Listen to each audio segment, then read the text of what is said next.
তো প্রিয় বন্ধুরা, আজকে আমরা West Bengal primary teacher interview 2026 যেটা ইতিমধ্যে শুরু হয়ে গেছে ইন্টারভিউ প্রক্রিয়া ভোটের আগেই, এবং ভোটের পরে যেহেতু অনগোয়িং প্রসেস, তো ভোটের রেজাল্টের পরে আবার প্রসেসটা শুরু হবে, সে যে কোনো সরকার, যে সরকারই আসুক না কেন। আর এবার অনেকেই প্রস্তুতির জন্য মানে যে আমাকে কল করেছিলেন, তো অনেকেই অ্যাডমিশন নিয়েছেন এবং ভবিষ্যতেও নেবেন। তারা 8597354342 যে নাম্বারটা দেখতে পাচ্ছেন, এই নম্বরে আমার সঙ্গে যোগাযোগ করবেন। আজকে আমরা খুব গুরুত্বপূর্ণ কতগুলি বিষয় নিয়ে আলোচনা করব, যেগুলো আপনাদের প্রাইমারি ইন্টারভিউয়ে আপনাদেরকে জিজ্ঞাসা করার একটা প্রবল সম্ভাবনা রয়েছে। তো সেই বিষয়টি কি, সেটা হচ্ছে যে ভারতবর্ষের নির্বাচন ব্যবস্থা, এটা নিয়ে আমরা আলোচনা করব। কারণ আপনারা জানেন, অনেকেই হয়তো জানেন যে বিশ্বের বৃহত্তম গণতন্ত্র হচ্ছে ভারতবর্ষ, এবং ভারতবর্ষের নির্বাচন কমিশন হচ্ছে বিশ্বের সবথেকে বৃহত্তম, মানে সবথেকে বড় নির্বাচন কমিশন। এবং অন্যান্য পৃথিবীর যে সমস্ত দেশে যখন নির্বাচন হয়, তখন সে সমস্ত দেশের নির্বাচন কমিশনাররা ভারতবর্ষের নির্বাচন কমিশনারের সঙ্গে আলোচনা করেন যে কিভাবে সুষ্ঠুভাবে ভোট নেওয়া যায় বা পুরো প্রসেসটা কমপ্লিট করা যায়। মানে কতটা বিষয় মাথায় রাখতে হয় বুঝতে পারছেন, মানে এতটা সূক্ষ্ম এবং জটিল জিনিস, মানে মারাত্মক সূক্ষ্ম এবং জটিল জিনিস এই নির্বাচন করানোটা। তো এটা যেহেতু ভারতের প্রতি ভারতবাসীর একটা অধিকারের মধ্যে পড়ছে ভোট দেওয়াটা বা মত প্রকাশ করাটা, এবং সেই মত প্রকাশটা ভোটের মাধ্যমে হয়ে থাকে।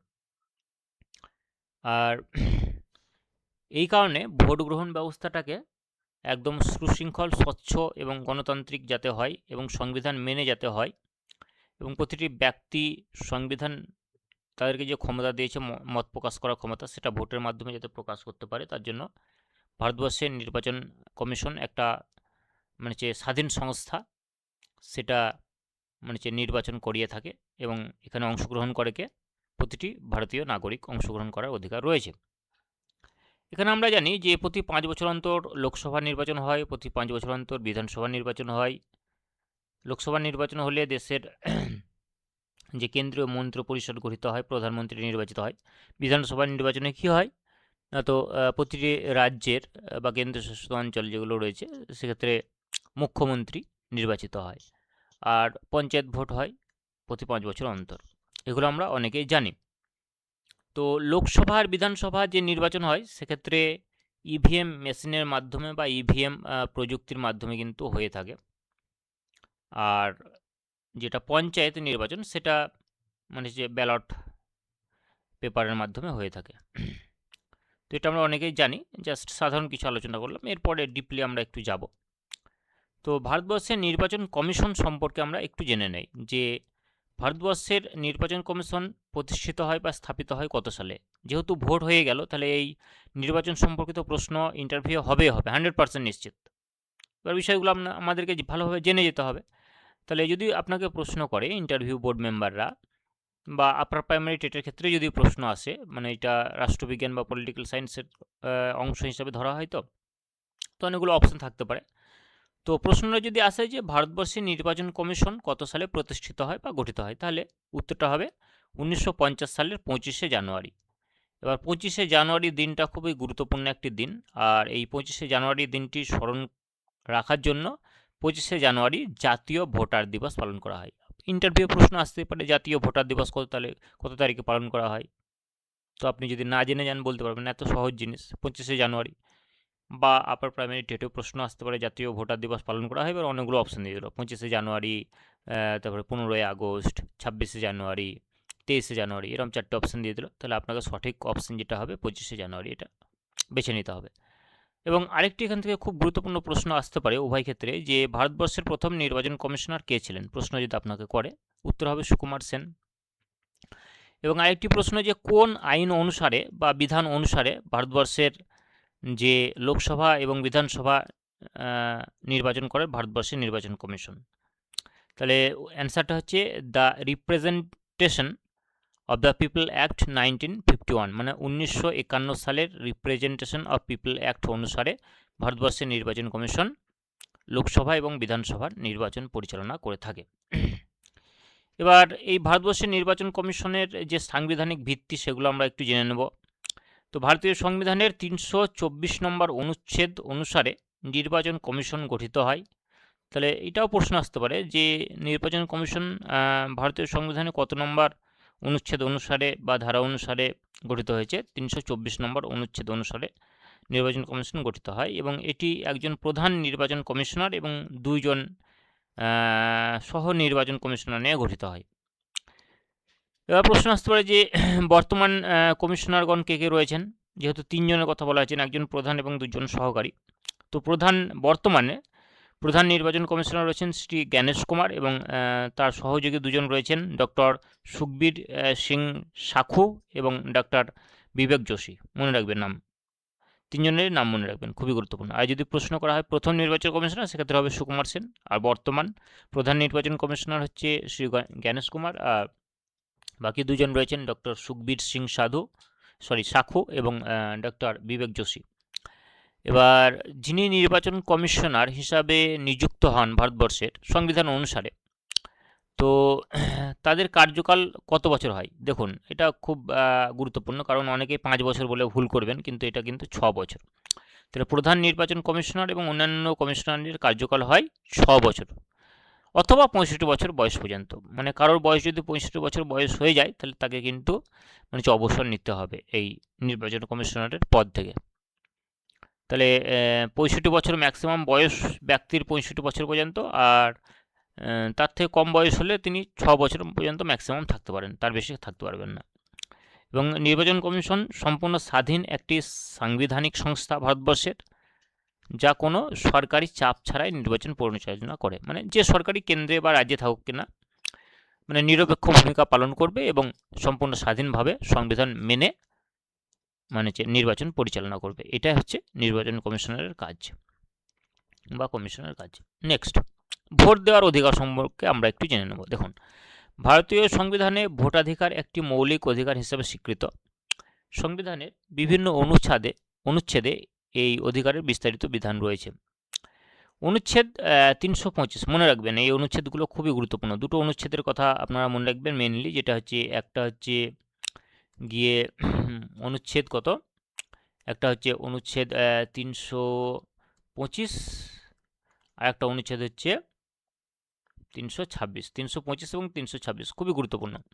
325-এ বলা হচ্ছে ধর্ম, বর্ণ, জাতি এবং লিঙ্গ নির্বিশেষে প্রত্যেক নাগরিকের ভোটার তালিকায় নাম অন্তর্ভুক্ত করার অধিকার রয়েছে। প্রতিটি নাগরিকের, সে যে কোনো ধর্মের হতে পারে, যে কোনো জাতির হতে পারে, যে কোনো লিঙ্গ, স্ত্রী পুরুষ বা ট্রান্সজেন্ডার, যে কোনো মানে হচ্ছে লিঙ্গ হতে পারে। তো প্রত্যেকেরই অধিকার রয়েছে ভোট দেওয়ার অধিকার এবং ভোটার তালিকায় নাম তোলার অধিকার রয়েছে। কোনো নাগরিক ধর্ম, বর্ণ, জাতি অথবা লিঙ্গের ভিত্তিতে ভোটার তালিকা থেকে বাদ দেওয়া যাবে না, যদি সে প্রকৃতই ভারতীয় নাগরিক হয়। যেমন এসআইআরটা হলো, এক্ষেত্রে কিন্তু কোনোভাবেই প্রকৃত নাগরিক যদি হয়ে থাকে, তাহলে তার নাম বাদ যাওয়ার কথা নয়। যদিও বাদ গিয়ে থাকে, তো সেক্ষেত্রে হাইকোর্ট এবং সুপ্রিম কোর্ট পুরো বিষয়টা দেখবে, স্ক্রুটিনি করবে এবং তাদের নাম তোলার ব্যবস্থা করবে, যদি সে প্রকৃত ভারতীয় ভোটার হয়ে থাকে। তাহলে এটা বলা হয়েছে 325 নম্বর অনুচ্ছেদে। এখন 326 নম্বর অনুচ্ছেদে কী বলা হয়েছে? তো ভারতে প্রাপ্তবয়স্কদের ভোটাধিকার স্বীকৃত, মানে প্রাপ্তবয়স্ক হলে তবেই কিন্তু আপনি ভোটার তালিকায় নাম তুলতে পারবেন, একটা বয়স রয়েছে। সেই প্রাপ্তবয়স্ক ভোটাধিকারের ভিত্তিতে লোকসভা এবং রাজ্য বিধানসভার নির্বাচন অনুষ্ঠিত হয়। শুধু যে লোকসভা এবং রাজ্য বিধানসভার নির্বাচন অনুষ্ঠিত হয় সেটাই নয়, পঞ্চায়েত ভোটও, প্রতিটি রাজ্যের পঞ্চায়েত ভোটও কিন্তু দিতে গেলে প্রাপ্তবয়স্ক হতে হবে। এবার ভোটের বয়সসীমার ইতিহাস দেখুন, ভারতের প্রথমে ভোটারের বা যিনি ভোট দেবেন তার মিনিমাম বয়স 21 বছর হওয়ার কথা ছিল, কিন্তু 1988 সালে 61তম সংবিধান সংশোধনের মাধ্যমে এই 21 বছর থেকে কমিয়ে এটাকে 18 বছর করা হয়েছে। অর্থাৎ কোনো ব্যক্তির বয়স যদি 18 বছর হয়, তাহলে সে ভোট দেওয়ার অধিকার অর্জন করে। এই পরিবর্তনটা কততম সংবিধান সংশোধনীতে করা হয়েছে? 61তম সংবিধান সংশোধনী, এটা মনে রাখবেন। এবং কত সালটাও মনে রাখবেন, যে 1988 সালে 61তম সংবিধান সংশোধনীর মাধ্যমে তা 18 বছর করা হয়। আর এই পরিবর্তনের ফলে তরুণ প্রজন্ম গণতান্ত্রিক প্রক্রিয়ায় সরাসরি অংশগ্রহণ করার সুযোগ পায়। তাহলে পূর্বে বয়স ছিল কত? 21 বছর, বর্তমান বয়স 18 বছর, এবং এটা চালু হয় কত সাল থেকে? 1988 সাল থেকে। এই হচ্ছে গুরুত্বপূর্ণ কিছু বিষয় ছিল। নেক্সট আমরা আসব যে স্লাইডে, যেটা হচ্ছে যে সংবিধানের অংশ যেটা হচ্ছে XV, এটা নির্বাচন সংক্রান্ত বিধান রয়েছে এখানে। এটা রোমান একটা বটে। এটা XVটা কত নম্বর হয় এটা একটু আপনারা জেনে নেবেন, আমার এই মুহূর্তে মনে পড়ছে না। X মানে তো 10, XV মানে হচ্ছে সম্ভবত 15 হতে পারে। তো ভারতীয় সংবিধানের পার্ট XV মানে অনুচ্ছেদ 324 থেকে 329 নির্বাচন সংক্রান্ত বিধানাবলী নিয়ে গঠিত। এই অংশটি ভারতের গণতান্ত্রিক কাঠামোর মেরুদণ্ড। এটা আপনাদের বুঝতে হবে, খুব গুরুত্বপূর্ণ বিষয়, মনে রাখতে হবে। অনুচ্ছেদ 324 থেকে 329, ভারতীয় সংবিধানের অনুচ্ছেদ 324 থেকে 329-এ কী কী বলা হয়েছে? এই 324, 25, 26, 27, 28, 29 কতগুলো হচ্ছে? 24, 25, 26, 27, 28, 29 এই 6টি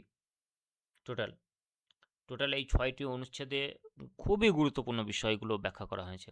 যেটা হচ্ছে লোকসভা সম্পর্কে ব্যাখ্যা রয়েছে, বিধানসভা সম্পর্কে, রাজ্য বিধানসভা সম্পর্কে, রাজ্য বিধান পরিষদ সম্পর্কে, রাষ্ট্রপতি এবং উপরাষ্ট্রপতি সম্পর্কে। লোকসভা কি বলা হচ্ছে? তো ভারতের নিম্নকক্ষ, যেটা হচ্ছে লোকসভাকে আমরা ভারতের নিম্নকক্ষ হিসাবে জানি এবং রাজ্যসভাকে ভারতের উচ্চকক্ষ হিসাবে জানি। তাহলে লোকসভা যেটা হচ্ছে ভারতের নিম্নকক্ষ সরাসরি জনগণের ভোটে নির্বাচিত হবে। লোকসভার যে সমস্ত সদস্য, যাদেরকে আমরা বলছি MP, আর সর্বোচ্চ সদস্য কতজন থাকবেন লোকসভার? ভারতবর্ষের বর্তমান লোকসভার সদস্য হচ্ছে 552 জন, এটা মনে রাখবেন সংখ্যাটা। মানে MLA, টোটাল ভারতবর্ষের লোকসভার MLA হবে 552 জন, তার বেশি হবে না, সিট নেই। এবার এর মধ্যে রাষ্ট্রপতি দ্বারা মনোনীত সম্ভবত 12 জন থাকেন, বাকিদের ভোটের মাধ্যমে জিতে আসতে হয়।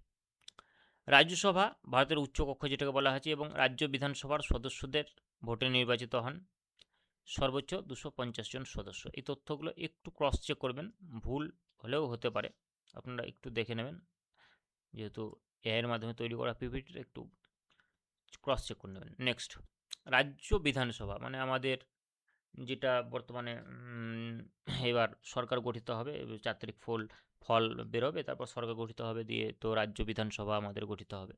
সেটাই বলা হচ্ছে যে প্রতিটি রাজ্যের আইনসভা সরাসরি ভোটে নির্বাচিত হয়। যে আমরা ভোট দিলাম, তো আমাদের ভোটের যে সমস্ত MLA-রা জিতবেন তারা গিয়ে মানে যে আইনসভা তারা তৈরি করবেন, এবং বিজয়ী দলের যে MLA এবং তারা বিজয়ী দলের MLA-রা গিয়ে তাদের মধ্যে একটা নেতা নির্বাচন করবেন, এবং তিনি মুখ্যমন্ত্রী পদে শপথ গ্রহণ করবেন। তো এটা হচ্ছে নিয়ম। রাজ্য বিধান পরিষদ কি? মানে কিছু রাজ্যে দ্বিকক্ষীয় ব্যবস্থা রয়েছে, যেখানে বিধান পরিষদ উচ্চকক্ষ হিসাবে কাজ করে। মানে আমাদের পশ্চিমবঙ্গে তো শুধু রয়েছে কোনটা? রাজ্য বিধানসভা রয়েছে, কিন্তু কিছু কিছু রাজ্যের ক্ষেত্রে রাজ্য বিধানসভাও থাকে, এই রাজ্য বিধানসভা থাকে, আবার রাজ্য বিধান পরিষদও থাকে, এই দুটোই থাকে। এবার কোন কোন রাজ্যের ক্ষেত্রে এই রাজ্য বিধানসভা পরিষদ এবং রাজ্য বিধানসভা দুটোই রয়েছে, সেটা আপনাদেরকে একটু জানতে হবে, সেটা আপনারা জানবেন। পরের দিন আমি এগুলো একটু MCQ কোশ্চেন আনসারের মাধ্যমে আপনাদের প্র্যাকটিস করাবো, বেশ কিছু প্রশ্ন উত্তর তৈরি করে নেওয়া হবে। এবার হচ্ছে রাষ্ট্রপতি এবং উপরাষ্ট্রপতি। নির্বাচন কমিশন রাষ্ট্রপতি এবং উপরাষ্ট্রপতির নির্বাচনও পরিচালনা করেন। এই যে ভারতবর্ষের নির্বাচন কমিশন, তার দ্বারা কিন্তু রাষ্ট্রপতির নির্বাচন হয়ে থাকে। মানে যারা ধরুন লোকসভার যে সমস্ত সদস্যরা যান, বিধানসভায় যে সমস্ত সদস্যরা যান, তারা মানে হচ্ছে ভোট দিয়ে রাষ্ট্রপতি নির্বাচন করেন, বা উপরাষ্ট্রপতি নির্বাচনের ক্ষেত্রেও কিন্তু যথেষ্ট তাদেরও ভূমিকা রয়েছে। আর রাষ্ট্রপতিকে শপথ বাক্য কে পাঠ করান? সম্ভবত সুপ্রিম কোর্টের, ভারতবর্ষের সুপ্রিম কোর্টের প্রধান বিচারপতি। এগুলো আপনারা একটু জেনে যাবেন। এখন অনুচ্ছেদ 326 খুবই গুরুত্বপূর্ণ এটা, যে অনুচ্ছেদ 326 অনুযায়ী প্রাপ্তবয়স্ক ভোটাধিকারের ভিত্তিতে লোকসভা এবং রাজ্য বিধানসভার নির্বাচন অনুষ্ঠিত হয়। তাহলে লোকসভা নির্বাচন ভারতীয় সংবিধানে কত নম্বর অনুচ্ছেদ অনুযায়ী হয়? লোকসভা যেটা হয় সেটা হচ্ছে 326, এবং আমাদের যে রাজ্য বিধানসভা হয়ে গেল ভোটটা, এটা ভারতীয় সংবিধানে কত নম্বর অনুচ্ছেদ অনুসারী? 326। এই 326 নম্বর অনুচ্ছেদে কিন্তু বলা রয়েছে যে লোকসভা নির্বাচনের নিয়মাবলী হ্যান-ত্যান, রাজ্য বিধানসভা নির্বাচনের নিয়মাবলী বা নির্বাচন সংক্রান্ত পুরো বিষয়গুলো আপনারা ভারতীয় সংবিধানটা পুরো ডাউনলোড করে নিতে পারেন বা কিনে নিতে পারেন, দিয়ে আপনারা পড়ে একটু দেখতে পারেন নিজে, তাহলে আরও ভালো হয়। তো এই বিষয়গুলো একটু জানতে হবে ডিটেলসে। নেক্সট যেটা হচ্ছে যে নির্বাচন সংক্রান্ত আধিকারিক, এবং ভোট নিতে গেলে তো কিছু আধিকারিকের প্রয়োজন রয়েছে যারা পুরো ভোটটা পরিচালনা করবেন। যেমন একটি সুশৃঙ্খল নির্বাচন পরিচালনার জন্য বিভিন্ন স্তরের আধিকারিক নিয়োজিত থাকবেন। প্রতিটি আধিকারিকের সুনির্দিষ্ট দায়িত্ব কর্তব্য থাকবে। যেমন আমি এবছর ছিলাম পোলিং অফিসার, মানে থার্ড পোলিং অফিসার ছিলাম, অন্যান্য বছর সেকেন্ড পোলিং অফিসার থাকি। তো আমাদের প্রথমে যিনি রয়েছেন তিনি হচ্ছে রিটার্নিং অফিসার, আরও তার নিচে রয়েছেন প্রিজাইডিং অফিসার, প্রিজাইডিং অফিসারের নিচে রয়েছেন ফার্স্ট পোলিং, তারপর সেকেন্ড পোলিং, তারপর থার্ড পোলিং। এই হচ্ছে স্ট্রাকচার। তো রিটার্নিং অফিসার, যেটাকে সংক্ষেপে বলা হচ্ছে আরও, তো তিনি কি কি কাজ করবেন, তার কী কী দায়িত্ব দেখুন। নির্বাচনী কেন্দ্রে প্রার্থীদের মনোনয়নপত্র জমা নেবেন কে, বা ব্যালট পেপার তৈরি করবেন কে, পুরো যে ভোটের ব্যালট পেপার তৈরি করার দায়িত্ব বা প্রার্থীদের মনোনয়নপত্র বা মনোনয়নপত্র জমা নেওয়ার দায়িত্ব কার ওপর থাকবে? আরওর ওপর, রিটার্নিং অফিসারের ওপর থাকে। এবং নির্বাচনের চূড়ান্ত ফলাফল ঘোষণা করেন কে? এই যে রিটার্নিং অফিসার। সারাদিন গণনা হবে 4 তারিখ, এবং রিটার্নিং অফিসারের মানে যে উপস্থিতিতে গণনা হবে, এবং রিটার্নিং অফিসারই শেষ পর্যন্ত বলে দেবেন যে কোন দল বেশি ভোট পেল, বা কোন দল মানে জিতলো, বা কোন প্রার্থী জিতলো, সেটা বলবেন রিটার্নিং অফিসার। তো এটা রিটার্নিং অফিসারের দায়িত্ব, এবং সেই রিটার্নিং অফিসারের ঘোষণা বা পরিপ্রেক্ষিতে বিডিও সাহেবরা তখন সার্টিফিকেট দেবেন সেই প্রার্থীকে, যে প্রার্থী জিতবেন। তো এই বিষয়গুলো একটু আপনাদের জানা প্রয়োজন। প্রিজাইডিং অফিসারের কাজ কি? ভোট গ্রহণ যেদিন হয়, যেমন আপনারা ভোট দিয়ে এলেন, দেখবেন প্রথমে ঢোকার পরে একজন অফিসার বসে থাকেন, তিনি হচ্ছেন প্রিজাইডিং অফিসার। এবং প্রিজাইডিং অফিসারের পরে থাকেন ফার্স্ট পোলিং অফিসার, তারপরে সেকেন্ড পোলিং অফিসার, তারপর third polling officer. Presiding officer vote গ্রহণ কেন্দ্রে গুরুত্বপূর্ণ ভূমিকা পালন করেন, এবং পুরো মানে বুথের দায়িত্বে পুরোপুরি সেই মানে দায়িত্বের প্রধান ভূমিকা পালন করেন প্রিজাইডিং অফিসার। তিনি সমস্ত কিছু দেখেন, রিপোর্ট দেন আরওকে। তো পুরো ভোট পরিচালনা করেন, সিল করেন, মক পোল করেন, সমস্ত কিছু মানে বিভিন্ন ধরনের যে খাতাপত্রগুলো রয়েছে সারাদিন ধরেই খাটেন, মানে প্রচণ্ড খাটতে হয় প্রিজাইডিং অফিসারের কাছে। মানে খুবই কাজ রয়েছে, এবং প্রতি হেডেক ওই ঘন্টায় ঘন্টায় রিপোর্ট, কতগুলো মেল ভোট পড়লো, কতগুলো ফিমেল ভোট পড়লো, ভোট পার্সেন্টেজ কত, টোটাল ভোট কত, এইভাবে তেনাকে সমস্ত কিছু দেখতে হয়। বা কেউ ধরুন ভোট দিতে পারছেন না, তো তার হয়ে কেউ ভোট দিতে এসছে, তো তার জন্য তাকে আলাদা একটা ফর্ম ফিল আপ করাতে হয়। তো পুরো কাজগুলো কিন্তু প্রিজাইডিং অফিসারের হেডেকের মধ্যে থাকে। তারপরে ইভিএমের নিরাপত্তা সংক্রান্ত বিষয়, মানে ভোট গ্রহণ কেন্দ্রে কোনো সমস্যা হলে সেটাকে ঠিক করা বা সামলে নেওয়া, বা ধরুন ওই যেগুলো সিআরপিএফ থাকে তাদেরকে ডাকা, বা আরওকে ফোন করা, সমস্ত গুরুত্বপূর্ণ ভূমিকা, সবথেকে গুরুত্বপূর্ণ ভূমিকা প্রিজাইডিং অফিসারের। এরপর পোলিং অফিসাররা থাকেন, যেমন 3জন পোলিং অফিসার থাকেন, ফার্স্ট পোলিং, সেকেন্ড পোলিং এবং থার্ড পোলিং। তাদের কাজ কি? প্রিজাইডিং অফিসারকে সহযোগিতা করা। যেমন আমরা ভোটে গিয়েছিলাম, আগের দিন প্রিজাইডিং অফিসারের একদম নির্দেশ মতো সমস্ত কিছু যেগুলো কাগজপত্র আছে সেগুলো চিটাতে হলো, যেমন প্রবেশ প্রস্থান, তারপরে বিভিন্ন ধরনের প্রার্থীদের নাম যেগুলো চেটাতে হয়, প্রিজাইডিং অফিসারের বসার জায়গার মাথার উপরে চেটাতে হয়, এই বিষয়গুলো থাকে। তারপরে ভোটটা কক্ষটাকে ঠিক করতে হয়, আগের দিন সকালে উঠে একদম ভোর ভোরে উঠে পুরো মেশিনগুলো সেট আপ করতে হয়। তো এগুলো আমাদের সহযোগিতা করা, মানে ফার্স্ট পোলিং, সেকেন্ড পোলিং এবং থার্ড পোলিং তিনজনেরই প্রধান কাজ হলো প্রিজাইডিং অফিসারকে সহযোগিতা করা সমস্ত মানে কাজ কামে, একদম সিল, সিগনেচার, সমস্ত কিছুর মাধ্যমে। আর ভোটারদের পরিচয়পত্র যাচাই করা, এটা হচ্ছে ফার্স্ট পোলিং অফিসারের কাজ। আর ভোটার তালিকা পর্যবেক্ষণ করা, তারপরে রেজিস্টার বই মেনটেন করা সেকেন্ড পোলিং অফিসারের কাজ। রেজিস্টারের মধ্যে যারা ভোট দিতে আসবে সেই ভোটারদের স্বাক্ষর অথবা টিপছাপ নেওয়া। তারপরে ব্যালট ইস্যু করা হচ্ছে থার্ড পোলিং অফিসারের কাজ, মানে তিনি কন্ট্রোল ইউনিট তার কাছে থাকবে, তিনি ব্যালট ইস্যু করবেন, তবেই কিন্তু ভোটটা হবে। তো এই গুরুত্বপূর্ণ ভূমিকাগুলো পালন করা হচ্ছে প্রত্যেকটি পোলিং অফিসারের কাজ। নেক্সট, পোলিং বুথ এবং স্ট্রং রুম। স্ট্রং রুম সম্পর্কে জানতে হবে। আপনারা খবর নিয়মিত দেখছেন যে স্ট্রং রুম সম্পর্কে অনেক কিছু খবর আসছে। সবাই গিয়ে অনেকেই ধর্নাতে বসছে। তো এই বিষয়গুলো একটু জানা প্রয়োজন যে পোলিং বুথ যেখানে ভোট গ্রহণ হয় সেটা পোলিং বুথ, মানে আপনারা যেখানে ভোট দিয়ে এলেন সেটা হচ্ছে পোলিং বুথ। এবং ভোট গ্রহণ করার পর যে ইভিএমগুলো, তারপরে ভিভিপ্যাট সমস্ত কিছু সিল করে নিয়ে আমাদেরকে একটা ডিসিআরসি সেন্টারে জমা দিতে হয়। সেই ডিসিআরসি সেন্টার থেকে সেগুলোকে নিয়ে যাওয়া হয় একটা বিশেষ কেন্দ্রে এবং রুমের মধ্যে সেগুলোকে রাখা হয়। একদম ক্যামেরা চলে এবং সেই রুমের মধ্যে প্রহরী থাকে, বিশেষ করে সিআরপিএফ জওয়ানরা প্রহরী হিসাবে থাকেন এবং সেই রুমের মধ্যে ক্যামেরা থাকে। সেই ক্যামেরার মাধ্যমে বাইরে লাইভ স্ট্রিমিং হয় এবং সমস্ত দলের প্রার্থীরাই বাইরে থেকে দেখতে পান যে পোলিং মানে যে রুমের ভিতরে ইভিএমগুলো ঠিকঠাক আছে কিনা, বা কেউ ইভিএম খুলছে কিনা, বা কোনো ধরনের সমস্যা হচ্ছে কিনা, এগুলো বাইরে থেকে দেখা যায় স্ক্রিনের মাধ্যমে। তো যে রুমের মধ্যে ইভিএম মেশিনগুলোকে নিরাপদে রাখা হয় সেই রুমটার নাম হচ্ছে স্ট্রং রুম। তো এই স্ট্রং রুম নিয়েই অনেক রকম সমস্যা হচ্ছে, আপনারা দেখতে পাচ্ছেন।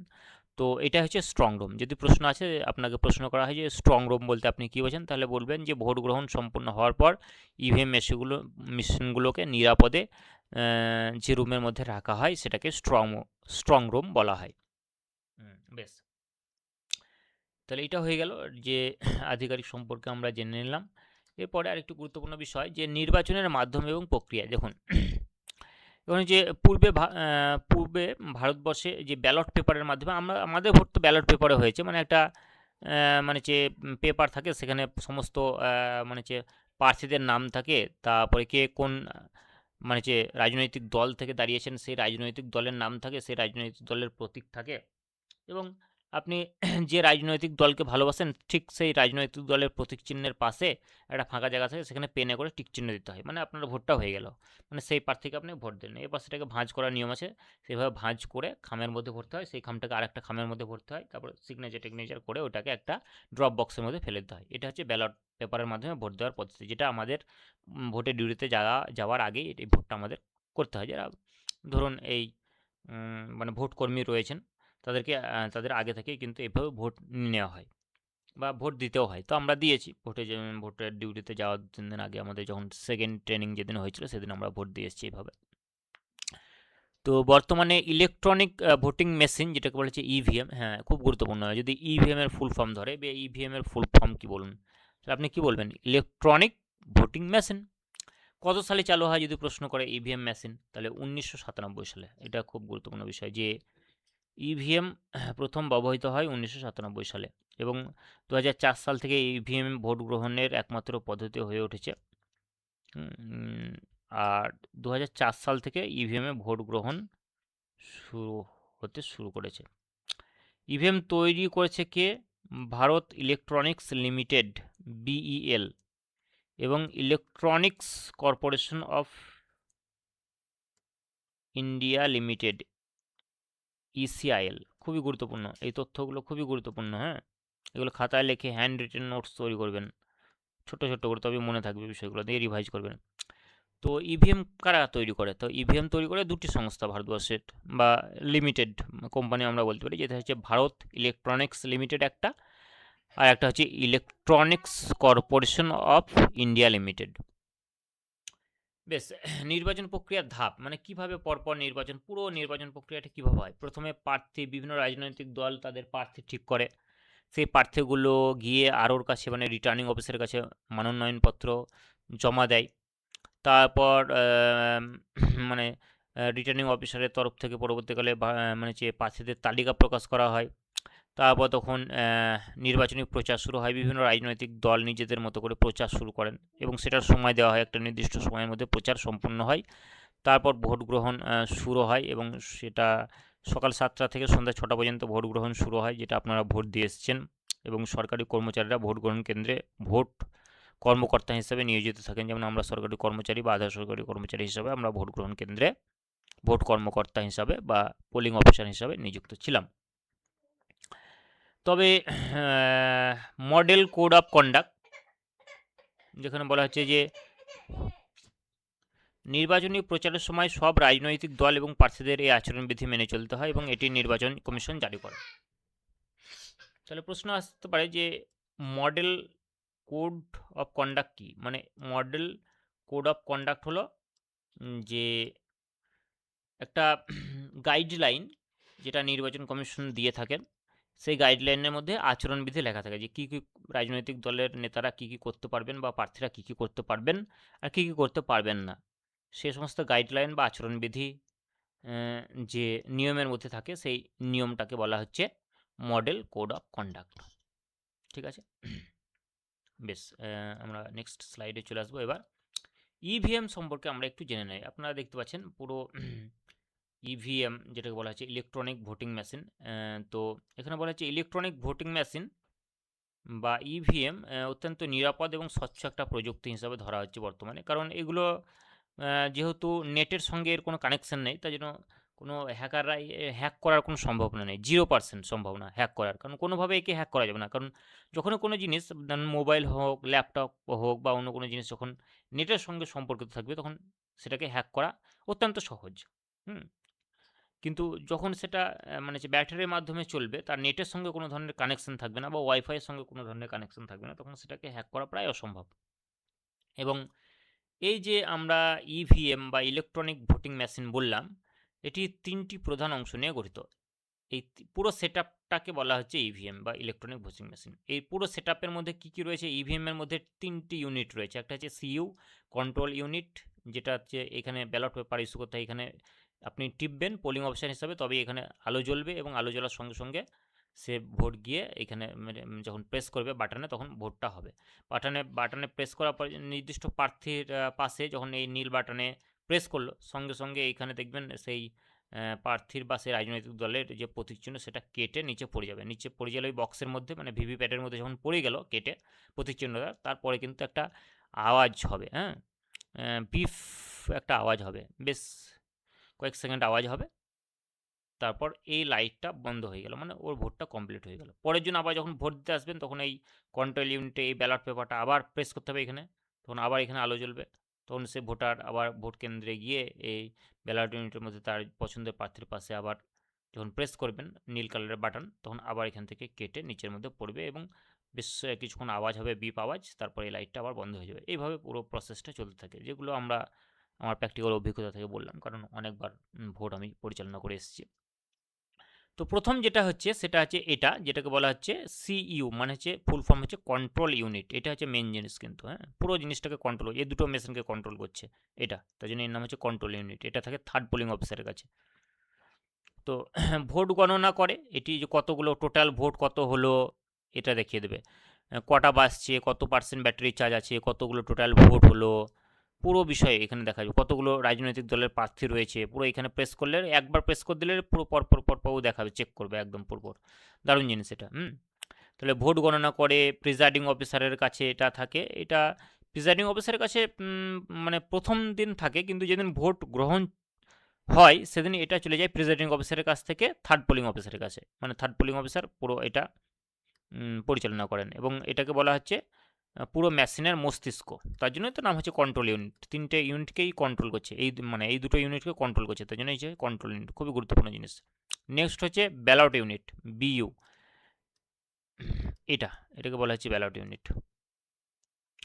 তো ভোটার যেখানে বোতাম টিপে ভোট দেন সেটাকে বলা হচ্ছে ব্যালট ইউনিট। এখানে সব প্রার্থীর নাম এবং প্রতীক থাকে।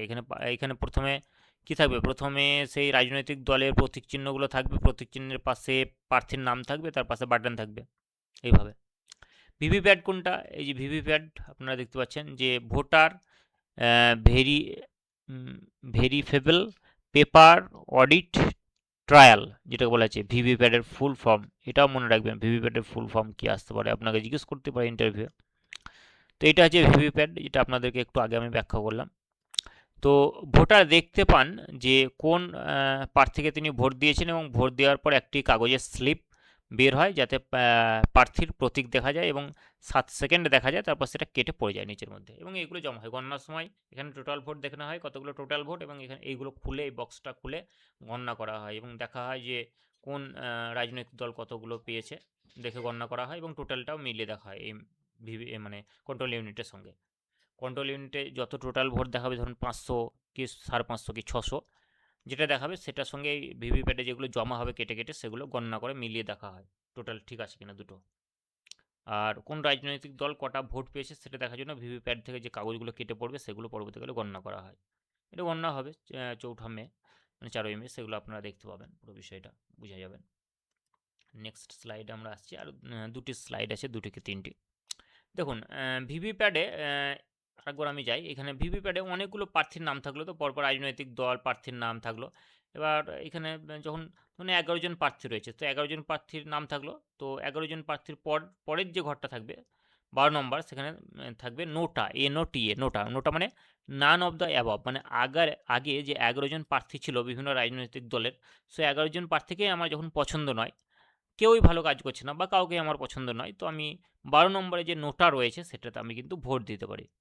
ভারতীয় মানে যে সুপ্রিম কোর্ট কিন্তু এই রায়টা দিয়েছে যে নোটাতেও ভোট দেওয়ার অধিকার রয়েছে ভারতীয় নাগরিক হিসাবে। তাহলে আমার যদি কোনো প্রার্থীকে পছন্দ না হয় বা কোনো রাজনৈতিক দলকে আমার পছন্দ নয়, তখন আমি কি করব? যতজন প্রার্থী থাকবে তার শেষে নোটা থাকবে, নান অফ দ্য অ্যাবাব, উপরে কেউ আমার পছন্দ নয়, তখন নোটাতে আমি ভোট দেবো। নোটার পরেও বেশ কিছু ফাঁকা মানে থাকে, সুইচ থাকে, যেগুলো হচ্ছে নীল কালারের বাটন থাকে, ওগুলো টিপলে ভোট হয় না, কিছু হয় না। তো নোটাতে টিপলে অবশ্যই একটা ভোট আপনার হবে বা এখান থেকে কাগজ স্লিপ কেটে পড়বে। কিন্তু ওই অন্য তার নোটার পরেও কিছু ফাঁকা থাকতে পারে, তো সেগুলো নিয়ে প্রেস করলে কোনো ভোট হয় না। অনেকে ভুল করে, অনেক ভোটার এখানে প্রেস করে, তো ওরা বলে স্যার ভোট হচ্ছে না। তখন আমরা বলি যে নিচের মানে যেগুলো নিয়ে প্রেস করলে হবে না, আপনি নোটাতে প্রেস করতে পারেন, অথবা আপনার নোটার উপরে যে প্রার্থীর নামগুলো রয়েছে প্রতীক চিহ্ন আছে, সেগুলোর মধ্যে আপনার যেটা পছন্দের সেটাতে আপনারা তার পাশের নীল বাটনে প্রেস করতে পারেন, এটা বলা হয়। মানে বাইরে থেকে বলা হয়, যেহেতু ভিতরে ঢোকার অধিকার কারণ নেই বা ঢোকা যায় না। তো নোটাটা আশা করি বোঝা গেল। তো চলুন এখানে একটু আমরা জেনে নেই যে নোটা, যার মানে হচ্ছে নান অফ দ্য অ্যাবাভ, হলো একটি বিশেষ ভোট অপশন যা ভোটারদের কোনো প্রার্থীকেই পছন্দ না হলে তাদের মতামত প্রকাশ করার সুযোগ দেয়, যে না আমার কোনো রাজনৈতিক দলের প্রার্থীকে পছন্দ নয় বা কোনো রাজনৈতিক দলকে পছন্দ নয়। তো ব্যালটিং ইউনিটের সব প্রার্থীর নামের শেষে, সবকার প্রার্থী 11 জন প্রার্থী হলো, তো 11 জন প্রার্থীর শেষে, সবকার শেষে 12 নম্বরে তখন নোটা অপশন থাকবে। যদি কোনো ভোটার কোনো প্রার্থীকে পছন্দ না করেন, তিনি নোটাতে ভোট দিতে পারেন। এটি গণতান্ত্রিক অধিকারের একটি গুরুত্বপূর্ণ প্রকাশ। এবার দেখুন, আমি যেটা বলছিলাম যে সুপ্রিম কোর্ট রায়ের অনুসারে কিন্তু এটা পরবর্তীকালে যুক্ত হয় ইভিএম মেশিনে, প্রথমে কিন্তু ছিল না। তো 2013 সালের 27শে সেপ্টেম্বর সুপ্রিম কোর্ট ঐতিহাসিক রায় নাগরিকের নোটা ব্যবহারের অধিকারকে স্বীকৃত করে। খুবই গুরুত্বপূর্ণ একটা পয়েন্ট, যে কত সালে হয়? 2013 সালের 27শে সেপ্টেম্বর সুপ্রিম কোর্টের রায় অনুসারে কিন্তু নোটা যুক্ত হয়। এই রায়ের মাধ্যমে ভোটারদের নেতিবাচক ভোট দেওয়ার অধিকার সাংবিধানিকভাবে সুরক্ষিত হয়। তাহলে নোটা ভোটটা কি নেতিবাচক ভোট? হ্যাঁ, নেতিবাচক ভোট। কারণ এখানে কোনো ভোটারকে আমার পছন্দ হচ্ছে না বা প্রার্থীকে পছন্দ হচ্ছে না বা কোনো রাজনৈতিক দলকে আমার পছন্দ হচ্ছে না, ভোটার নয়, কোনো রাজনৈতিক দলকে আমার পছন্দ হচ্ছে না, তাহলে আমি নোটাতে ভোট দেবো, নান অফ দ্য অ্যাবাভ। তাহলে ওই কারণে এটাকে হচ্ছে নেতিবাচক ভোট বলা হচ্ছে। তাহলে এবার ঘুরিয়ে যদি প্রশ্ন করা হয় নেতিবাচক ভোট বলতে আপনি কী বোঝেন, বা নেতিবাচক ভোট কোনটাকে বলা হয়, অপশন হবে নোটা। বা নোটার গুরুত্ব কী, না তো নোটা এবার আপনাকে ইন্টারভিউ প্রশ্ন করতে পারে যে নোটা কেন রাখা হয়েছে, এর গুরুত্ব কী? তো আপনি বলবেন যে নোটা ভোটের মাধ্যমে ভোটাররা রাজনৈতিক দলগুলোকে বার্তা দেন, মানে সব রাজনৈতিক দলকেই বার্তা দেওয়া যেতে পারে যে তাদের কোনো প্রার্থীকেই যোগ্য বলে মনে হচ্ছে না বা কোনো রাজনৈতিক দলই ঠিকঠাক কাজ করছে না। তখন কিন্তু রাজনৈতিক দলগুলো নড়ে চড়ে বসে যে না, নোটাতে অনেক ভোট পড়ে গেছে, মানে আমরা কেউই ঠিকঠাক জনগণের কে পরিষেবা দিতে পারছি না বা জনগণের মতো করে আমরা কাজ করতে পারছি না। তখন তারা কিন্তু সংশোধন হওয়ার সুযোগ থাকে প্রতিটি রাজনৈতিক দলের, বা প্রতিটি রাজনৈতিক দলের প্রার্থীদেরও কিন্তু একটা নিজেদেরকে সংশোধিত করার একটা সংকেত চিহ্ন পাওয়া যায় এই নোটা ভোটের মাধ্যমে। এটি গণতান্ত্রিক জবাবদিহিতা নিশ্চিত করে এবং রাজনৈতিক দলগুলোকে ভালো প্রার্থী বেছে নিতে উৎসাহিত করে। ঠিক আছে, অনেক নোটাতে ভোট পড়ে গেলে কী করবে? তখন প্রতিটি রাজনৈতিক দলই ভাববে যে নোটাতে এত ভোট পড়ে গেল, মানে আমাদের কাউকেই কোনো রাজনৈতিক দলকে ভোট দেয়নি, মানে আমাদেরকে প্রার্থী ঠিকঠাক দিতে হবে, আমাদেরকে রাজ্যের হয়ে ভালো কাজ করতে হবে, দেশের হয়ে ভালো কাজ করতে হবে, তা নাহলে জনগণ তো কোনো পার্টিকেই ভোট দিচ্ছে না। তো এই বিষয়গুলো কিন্তু মানে হচ্ছে নোটা কিন্তু খুব গুরুত্বপূর্ণ ভূমিকা রয়েছে। নোটা মানে হচ্ছে প্রতিটি রাজনৈতিক দলকে সচেতন করে দেয়, প্রতিটি রাজনৈতিক দলের ভুলগুলো ধরিয়ে দিতে সাহায্য করে পরোক্ষভাবে, এবং প্রতিটি রাজনৈতিক দলগুলোকে ভালো প্রার্থী বেছে নিতে উৎসাহিত করে নোটা। এগুলো হচ্ছে নোটার গুরুত্ব। বেশ, এবার আমরা যেটা যে আপনাদের বাঁ হাতের তর্জনীতে কালি লাগায়, যেটাকে বলা হচ্ছে ইলেকটোরাল ইঙ্ক। তো ভোট দেওয়ার পর ভোটারের আঙুলে বাম হাতের তর্জনীতে একটি কালি লাগানো হয়। এই কালিটিতে দেখুন সিলভার নাইট্রেট ব্যবহার করা হয়। তাহলে যে কালিটা লাগানো হয় ভোট দেওয়ার সময়, প্রশ্ন করা হতে পারে আপনাকে, সেই কালির মধ্যে কোন রাসায়নিক উপাদান থাকে? উত্তর হবে সিলভার নাইট্রেট। এটা আপার প্রাইমারিতেও আসতে পারে এমসিকিউ আকারে, অথবা প্রাইমারি ইন্টারভিউয়ের ক্ষেত্রেও জিজ্ঞাসা করা হতে পারে, অথবা প্রাইমারি টেটের ক্ষেত্রেও জিজ্ঞাসা করা হতে পারে। এবং এই সিলভার নাইট্রেট ত্বকের সঙ্গে একদম মিশে যায় এবং মোছা সহজ নয়। এই যে আমি মানে যে 23 তারিখে আমাদের ভোট হয়েছে প্রথম দফায়, আর আজকে হয়ে গেল 1 তারিখ এই মাসের, এখনও পর্যন্ত আমার হাতে যে কালিগুলো লেগে আছে এখনও ওঠেনি। অল্প অল্প করে উঠছে, মানে চামড়ার মতো ছেড়ে ছেড়ে। তো খুবই মানে যে গুরুত্বপূর্ণ এই কালিটা, এবং এর মধ্যে যে উপাদানটা থাকে সেটা হচ্ছে সিলভার নাইট্রেট। এই কালি প্রায় 72 ঘন্টা পর্যন্ত থাকে। আমি বলবো 72 ঘন্টারও অনেক বেশি, অনেক অনেক বেশি। একজন ভোটার মিনিমাম 72 ঘন্টা হতে পারে, কিন্তু ম্যাক্সিমাম অনেক বেশি। একজন ভোটার একাধিকবার ভোট দিতে যাতে না পারে তার জন্য এটা সুনিশ্চিত করে এই কালি। কারণ একবার আঙুলে লাগিয়ে দিলে সে কিন্তু কোনোভাবেই তুলতে পারবে না, যে কোনো রাসায়নিক পদার্থ ব্যবহার করুক না কেন, তোলা প্রায় অসম্ভব। ওই কারণে চিহ্নিত করতে সুবিধা হয়, যে যখন আমি তর্জনীতে বাঁ হাতে কালি দিতে যাবো, তখন যদি দেখি যে এটা হাতে কালি লাগানো আছে আঙুলে, তখন আমরা বুঝে নেবো যে সে অলরেডি একবার ভোট দিয়েছে। তো অনেকে আবার আঙুলের উপর আঙুল কিনছে শুনলাম, তো আঙুলের উপর পড়ে নিচ্ছে। তো যত আইন তত ফাঁক, এই হচ্ছে ব্যাপার। মানে চোরের বুদ্ধি বেশি পুলিশের থেকে, যেটা হয়। তো এরকম চলছে। তো চোর সবসময় চোর, পুলিশ সবসময় পুলিশ। চোর নিশ্চয়ই ধরা পড়বে, সে যত চালাকি করুক। Next, postal voting. Postal voting মানে আপনাকে তো বললাম যে আমাদের যে ভোটের ব্যবস্থা থাকে, যে আমরা অনেক সময় ভোটে যাওয়ার আগে আমাদের ব্যালট পেপারে ভোট দিতে হয়, সেগুলো হচ্ছে পোস্টাল ভোটিং। যে electrically transmitted postal ballot paper, ETPB পদ্ধতিতে পোস্টাল ভোটিং হয়। এই বিশেষ সুবিধা নিম্নোক্ত ভোটারদের জন্য: সার্ভিস ভোটার, মানে কেন্দ্রীয় বাহিনী যারা রয়েছে, বা রাজ্য সরকারি কর্মচারী বা সরকারি কর্মচারী, তারা এটার ব্যবহার করতে পারেন। বা বিশেষ শারীরিক অক্ষমতা সম্পন্ন ব্যক্তি, চোখে কম দেখেন, তার বাড়ি থেকে ভোট নিয়ে আসা যায়, এই ব্যবস্থাগুলো থাকে। ভোটার ব্যালট পেপার পান, ভোট দিয়ে পোস্ট করে জমা দেন। এই পদ্ধতির মাধ্যমে যারা সরাসরি ভোট গ্রহণ কেন্দ্রে যেতে হয় না, তাদের বাড়ি থেকে অনেক সময় বিডিও সাহেব গিয়ে বাড়ি থেকে ভোট করিয়ে নিয়ে আসেন। তো এটাও আমি করিয়েছি, এইটাও অভিজ্ঞতা আমার আছে। নেক্সট, খুব গুরুত্বপূর্ণ আরেকটি বিষয় আমরা জানবো, ভোট গণনা এবং নির্বাচনী ফলাফল, যেটা আমাদের 4 তারিখ হতে চলেছে, আজকে তো 1 তারিখ। তো ভোট গ্রহণ শেষ হলে কাউন্টিং ডেতে, মানে 4 তারিখ আমাদের কাউন্টিং ডে পশ্চিমবঙ্গে। তো কাউন্টিং ডেতে বিভিন্ন কেন্দ্রে রিটার্নিং অফিসার, মানে আরও, আমি বললাম না আরওদের মারাত্মক ভূমিকা রয়েছে, আরওরা তত্ত্বাবধানে ভোট গণনা হয়, এবং এটি অত্যন্ত গুরুত্বপূর্ণ এবং সংবেদনশীল একটা দিন, যেখানে অনেক রাজনৈতিক দলের মানে যে সদস্যরা যাবেন, যারা দেখবেন, কাউন্টিং এজেন্ট হিসাবে তারা যাবেন, দেখবেন নিজের দলে কতটা ভোট পড়েছে না পড়েছে। আরও প্রতিটি মানে যে ভোট গণনা কেন্দ্রে একটা করে আরও থাকবেন, তারা বিষয়গুলো, ফলাফলগুলো দেখবেন এবং লিপিবদ্ধ করবেন।